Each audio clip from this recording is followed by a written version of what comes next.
Look, I know I'm probably going to ruffle some feathers with this one, but honestly, these are 5 things I got rid of before I retired at 62, and I'm glad I did every single one of them. My name's Mark Anthony. I spent over 30 years in warehouse and distribution operations. Started as a dispatcher, ended up as operations manager, and when I finally walked into my boss's office and told him I was done, I knew my budget had to be airtight. So let me walk you through what I sold and why. Number 1. The expensive toys. Planes, trains, automobiles, all of it. When I was working, I had a boat. Nothing crazy, but nice enough. And I had a buddy I'd go out riding four-wheelers with on weekends when we could find the time.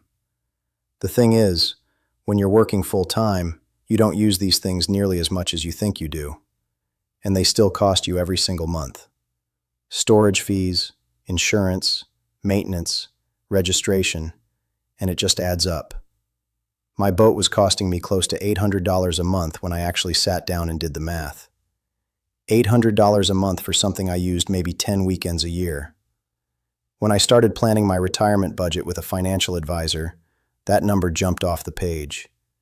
Even $500 a month can shift your entire retirement plan. So I sold the boat. I sold the four-wheeler. And you know what? I don't miss them nearly as much as I thought I would. I rent a boat now when Linda and I want a day on the water, and it costs me a fraction of what I was paying to own one. Number 2, the big depreciating asset. And this is going to be the controversial one, so here we go. The RV. I know. Every retiree's dream, right? Hit the open road, see the country, no schedule, no boss. Linda and I wanted that too, trust me. But here's what I learned. An RV is an expensive depreciating asset. Brand new, you're looking at serious money, and the second you drive it off the lot, it drops in value like a rock. And the stories I've seen online about people picking up a brand new RV from the factory and breaking down 500 or 1,000 miles down the road, and then finding out the warranty is a nightmare because the engine is one company and the conversion is another, it's a mess. So here's what we did instead. Linda and I rented one first. We did 2 weeks on the road. And yeah, renting is not cheap, I'll be honest. It actually stung a little. You could stay in a really nice hotel for less. But we wanted the experience. And we got it without locking ourselves into a $100,000 depreciating asset sitting in a storage lot. If you already own one and it's just parked somewhere collecting dust, seriously think about selling it. That money sitting in your driveway could be working for you in your retirement account instead. Number 3, the big house. This one hit close to home, literally. After the kids moved out, Linda and I were rattling around in a house that was way more than we needed. 3 bedrooms we never used, a yard that took half a Saturday to maintain, property taxes that kept climbing, insurance that was through the roof. So we downsized. We moved into a smaller place, lower property taxes, lower insurance, lower utility bills, and honestly, less stress. I'm not spending my retirement weekends fixing gutters and mowing a lawn the size of a football field. Now when friends come to visit, if it's just a couple, we've got room. But if it's a family with kids, we point them to a nice Airbnb nearby, and sometimes we help cover part of the cost. It works out better for everyone. And here's the thing I learned about that big house. It's an illiquid asset. You can't spend your house in retirement. But the money you save by downsizing, that you can spend. That was a turning point for me. And that leads right into the topic of a second home. Some guys I worked with had lake houses, cabins, places a couple hours away. Linda and I looked at a lake house about 2 hours north. We were this close. But when I sat down and actually did the math on the mortgage, the property taxes, the insurance, the maintenance, it didn't make sense. Not when we could rent a cabin or an Airbnb for a couple weeks whenever we wanted, in different places, without being locked into one location. When you're retired, you've got the time. You don't have to squeeze a trip into a 5-day window anymore.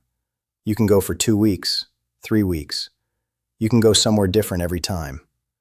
That flexibility is worth more than a second set of property taxes. Number 4, the timeshare. If you've got one, you already know.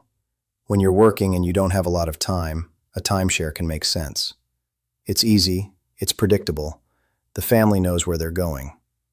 But once you're retired, it becomes a ball and chain. The maintenance fees keep going up. The flexibility goes down. And if your kids are grown and the grandkids are getting older, good luck getting everyone to agree on the same week at the same resort. They want to go different places. That's life. And selling a timeshare, well, it's not easy. I'll be honest about that.